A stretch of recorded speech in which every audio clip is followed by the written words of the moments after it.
Hi hello నమస్తే. ఈరోజు మనం చూస్తున్నట్లయితే ఈరోజు తాడిపత్రి హైవే దగ్గరలో ఉన్న చెదలపురం సంబంధించి ఈరోజు పంట పొలం ఈరోజు రైతు సమస్య గురించి ఇక్కడ రావడం జరిగింది. ఈరోజు చూస్తున్నట్లయితే ఈ ట్రాన్స్కో అధికారులు మరి పెద్ద లైన్లను వీళ్ళ అనుమతి లేకున్నట్ల ఇక్కడ మార్కింగ్ వేయడం జరిగింది. మాకు అసలు ముందస్తు నోటీస్ కానీ ఇవ్వలేదు, కనీసం మాకు తెలుపు కూడా తెలుపలేదు.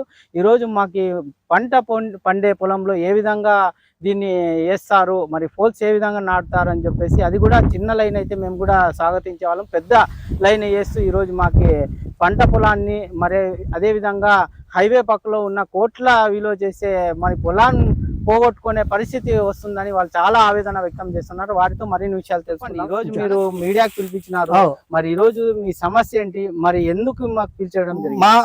మాకు ఇదే పెద్ద లైన్ వాళ్ళతో బాధలు పట్టుకోలేక మీడియా వాళ్ళని పిలుచుకొచ్చుకొని మా అన్ని బాధలని చెప్పగలుగుతున్నాం. పండే పంటల్లో క్రాస్గా లైన్ తీసుకోకుండా క్రాస్గా వచ్చి మా దాంట్లో తోటలో ఇది చేస్తున్నాడు. అందుకు మేము మీ పంట పొలంలో వేస్తున్నామని మీకు ఏమైనా నోటీస్ ఏంది ఇంతవరకు ఇచ్చారా? ఏమీ లే. 11 నెలలు అవుతుంది పైన చేసుకుంటా అన్నాడు, కానీ వచ్చి నా ఇంటి దగ్గరకు వచ్చి మాట్లాడించింది లేదు, నన్ను ఏం అడిగింది లేదు. తర్వాత జీపులు మాత్రం 20 రోజుల నుండి కష్టపడి తిరుగుతున్నారు. నీ దాంట్లో ఉంది, నీ దాంట్లో వస్తుంది అని. అంటే ఏంటికి వస్తుంది? ఆపోజిట్ అంటే లేదు, ఈ పొజిట్ వస్తుంది. లైన్ చూసుకొని కొట్టుకో, లైన్ చూసుకొని కొట్టుకో, మేము వద్దనిలే అని చెప్తా ఉన్నాం. ఎదుటి వాళ్ళని కూడా సర్వనాశం చేయగలుగుతున్నారు వీళ్ళు. ఇంత ఉద్దేశం పెట్టుకొని మమ్మల్ని చేయగలిగితే మా పిల్లలు మేము ఎట్లా బతికేది? దాన్ని ఆలోచన చేసుకొని మీరు కూడా ఇది చేసుకోవాలా. దీని అనుమతి లేని మీరు ఎవడో అనుమతి ఇచ్చిందుకొని మీరు ఈ రకంగా చేస్తాను, ఇది లేకపోతే చేయరు. మరి ఈరోజు మరి ఎన్నేళ్ళ నుంచి మీరు పంట సాగు చేసుకుంటున్నారు? మరి ఇలాంటి పరిస్థితి ఎప్పుడైనా వచ్చిందంటారా? ఎప్పుడు మాకు రానేలే. ఇప్పుడు 84లో నేను రిజిస్టర్ పొందిన, ఇంతవరకు లేదు. ఇప్పుడు 45 ఏళ్ళు అయింది. ఈ రోజు కూడా ఎప్పుడు కూడా వచ్చి ఒక లైన్ కూడా వచ్చి నీకు ఉందిప్పా, ఇది నీ తోటలో ఉంది అని చెప్పిన మహానుభావుడే లేడు. వాళ్ళ దౌర్జన్యంతో వచ్చి అడ్డగోలుగా లైన్ పోకోకుండా అడ్డగోలుగా వచ్చి గుర్తులు వేస్తాడు పోలీసు వాళ్ళ నుంచి. మరి దీన్ని చంద్రబాబు నాయుడు ఏం చేయగలుగుతారో ఏం లేదో. మరి ఇంతవరకు మాకు ఎమ్మెల్యే సహకరించే రోజు లేదు.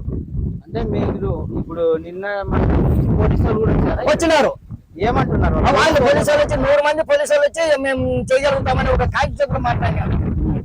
ఎందుకు వస్తారు సార్ మా భూమి ఇది, మేము ఎట్లా వస్తాం? మేము పట్ట భూములు, మేము లైన్ గుండే పో, ఆడ లైన్ వస్తుంది, ఆ లైన్ కూడా వెళ్ళిపో, దానికే ఈ అభ్యంతరం లేదు, మా దాంట్లో పెట్టాల్సిన అవసరం లేదు ఇది అని చెప్పుకున్నాం సార్. ఇంతవరకు లేదు.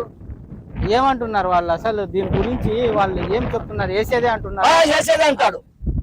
ఇంతవరకు మేము బంగపోతే కూడా వేసేదే అని చెప్పి పోలీసు వాళ్ళని తోలుకొని వచ్చి దౌర్జన్యంగా సున్నపుడుతులు వేస్తున్నారు సార్. ఇది మరి ఈ రోజు ఎంఆర్ఓ వాళ్ళ దగ్గరికి ఏమన్నా అర్జీ ఇచ్చారా? ఇచ్చినాం, ఎంఆర్ఓకి ఇచ్చేసినాం, కలెక్టర్కి ఇచ్చారా? కలెక్టర్కి ఇచ్చినాం. ఏమంటున్నారు మరి?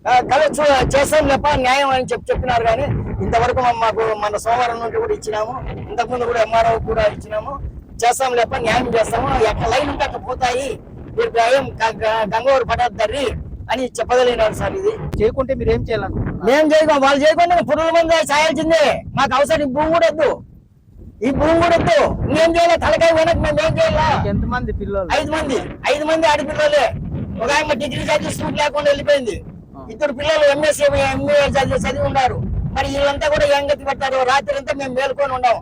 ఎంఎస్సీ చదివిన పాప మేము ఎందుకునైనా మాకు ఈ జీవితము, మేము ఇంత కష్టపడి చదివి ఈ పొద్దు మాకు ఈ తోట పోతే మేమేం గతి పడతాము? మాకు ఎవరు పెళ్లి చేసేది అని వాళ్ళు ఎంతో బాధపడుతున్నారు. డెవలప్మెంట్ చేసుకోకుండా ఇంత అన్యాయం చేస్తున్నాడు పైన అని తెల్లవారులు మేము నిద్రపోలే మా ఇంటి దగ్గర. ఇది అండి చూస్తున్నారు కదండి, వాళ్ళకి 5 మంది ఆడపిల్లలు ఉన్నారు. మరి ఈ రోజు ఈ భూమే వాళ్ళకి ఆధారం. అంతే, ఇదే భూమే. ఈ భూమి లేకుంటే మరి వాళ్ళు లాస్ట్ కి సూసైడ్ చేసుకొని చనిపోయే పరిస్థితి మాకు వచ్చింది. మరి ఎవరు మాకు దిక్కు? మరి కలెక్టర్ గారు కూడా అర్జీ చేయడం జరిగింది, మరి ఇంతవరకు ఎవరు స్పందించలేదు. మరి పోలీసు వాళ్ళు పిలుచుకొని వచ్చి ఈ రోజు దౌర్జన్యంగా ఇక్కడ మార్క్ వేయడం పైన పూర్తి ఆవేదన వ్యక్తం చేస్తున్నారు. మరి ఈ రోజు చూస్తున్నట్లయితే దీనిపైన పూర్తి విచారణ చేపట్టి మరి అధికారులు దీనికైతే ఎవరైతే ఉన్నారో అధికారులు పూర్తి విచారణ చేపట్టి వీళ్ళకి ఏ విధంగా వీరు ముందస్తు నోటీస్ ఏమైనా ఇచ్చారా, లేదు వీళ్ళు ల్యాండ్ని కేవలము వీళ్ళకి పోలీసు వాళ్ళు పిలుచుకొని వచ్చేసి వీళ్ళకి ఎటువంటి సమాచారం ఇవ్వకుండా పోలీసు వాళ్ళని పిలుచుకొని వచ్చి ఈ మార్కు చేయడం ఎంతవరకు సమంజసమని పూర్తిగా తెలుసుకొని అధికారులు వీళ్ళకి న్యాయం చేయాలని D3 న్యూస్ ద్వారా కోరుకుంటూ చూస్తూనే ఉండండి D3 న్యూస్ అనంతపురం.